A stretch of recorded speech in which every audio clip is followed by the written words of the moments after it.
اگر اللہ آپ کی مدد کرے گا تو کوئی بھی آپ پہ غالب نہیں ہو پائے گا. اللہ اگر آپ کی مدد کرے گا تو کوئی بھی آپ پہ غالب نہیں ہو پائے گا. لیکن اللہ اگر آپ کو چھوڑے گا تو کوئی بھی آپ کو پھر مدد نہیں کر سکے گا. اے مومنو، اللہ پہ ایمان لاؤ. صلاح سے زندگی میں ڈسپلن پیدا ہوتا ہے. صلاح ہمارے معاشرے کی حالت میں تبدیلی پیدا کرتی ہے، معاشرے کو سدھارتا ہے، بھائی چارہ بڑھاتا ہے. اللہ تعالیٰ فرماتے ہیں سورہ حجرات میں، سورہ نمبر 49 چیپٹر 49 آیت نمبر 13 میں، یا ایھا الناس انا خلقناکم من ذکر وانثی وجعلناکم شعوبا وقبائل لتعارفوا ان اکرمکم عند اللہ اتقاکم ان اللہ علیم خبیر.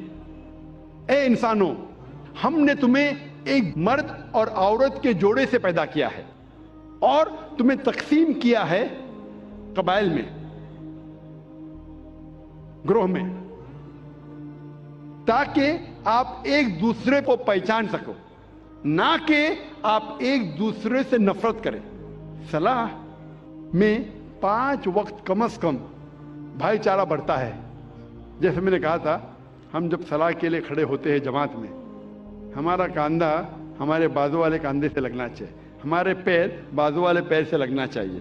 چاہے امیر ہو یا غریب، راجا ہو یا فقیر، اگر نماز کے لیے ساتھ میں کھڑے تو کاندھے سے کاندھا لگنا چاہیے، پیر سے پیر لگنا چاہیے. چاہے گورا انسان ہو یا کالا، پیلا یا گھیوا، اگر نماز کے لیے کھڑا ہے تو کاندھے سے کاندھا اور پیر سے پیر لگنا چاہیے. بھائی چارہ بڑھتا ہے.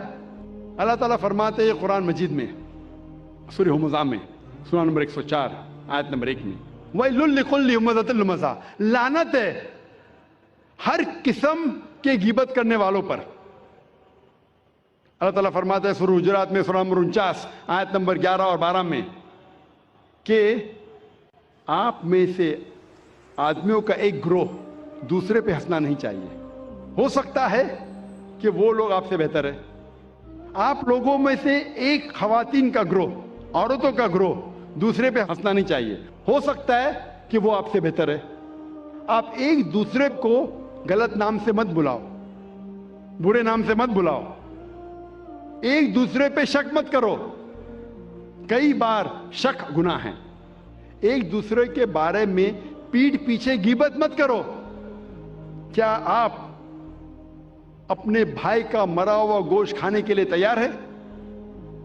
اس آیت میں اللہ تعالیٰ کہتے ہیں کہ اگر آپ غیبت کریں گے تو اپنے مرے ہوئے بھائی کا گوشت کھانے کے برابر ہے. جیسے میں نے پہلے کہا تھا مرا ہوا گوشت کھانا حرام ہے، یہاں مرے ہوئے بھائی کا گوشت کا ذکر ہے جو کینیبل ہے.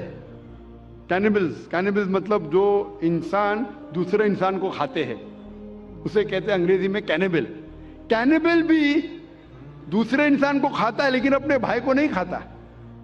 اللہ تعالیٰ فرماتے ہیں اگر آپ غیبت کریں گے تو اپنے مرے ہوئے بھائی کا گوشت کھانے کے برابر ہے. ڈبل گناہ. آپ بالکل اسے پسند نہیں کریں گے. صلاح میں معاشرہ سدھرتا ہے اور حقانیت بڑھتی ہے. اللہ تعالیٰ فرماتے ہیں سورہ عنکبوت میں، سورہ نمبر 29 آیت نمبر 45 میں، اتلو ما اوحی الیک من الکتاب واقم الصلاۃ ان الصلاۃ تنہی عن الفحشاء والمنکر.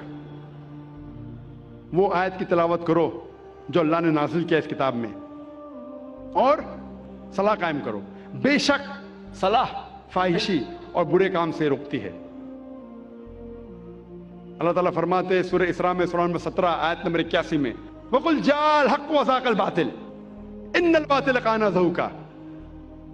کہو کہ حق آ چکا ہے اور باطل ختم ہو جائے گا. باطل ختم ہونے کے لیے پیدا ہوا تھا. حق کی بات کرو، حق سے مت ڈرو.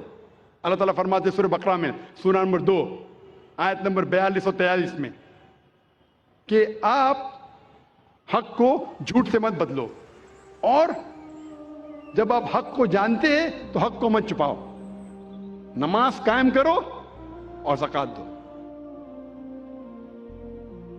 اللہ تعالیٰ فرماتے ہیں سورہ بقرہ میں، سورہ نمبر 2 آیت نمبر 188 میں، کہ آپ رشوت مت دو جج کو، حاکم کو، تاکہ دوسرے کی دولت ہڑپ کر سکو. صلاح کے ذریعے معاشرہ سدھرتا ہے، حقانیت بڑھتی ہے، اور جو سلامتی ہے، امن، وہ بھی بڑھتا ہے۔ اللہ تعالیٰ فرماتے ہیں قرآن مجید میں سورہ رعد میں سورہ نمبر 13 آیت نمبر 28 میں کہ مومن وہ ہے جب اللہ کا ذکر کرتا ہے تو اس کا ایمان بڑھتا ہے۔ اللہ کا ذکر کرنے سے مومن کا ایمان بڑھتا ہے، سلامتی بڑھتی ہے۔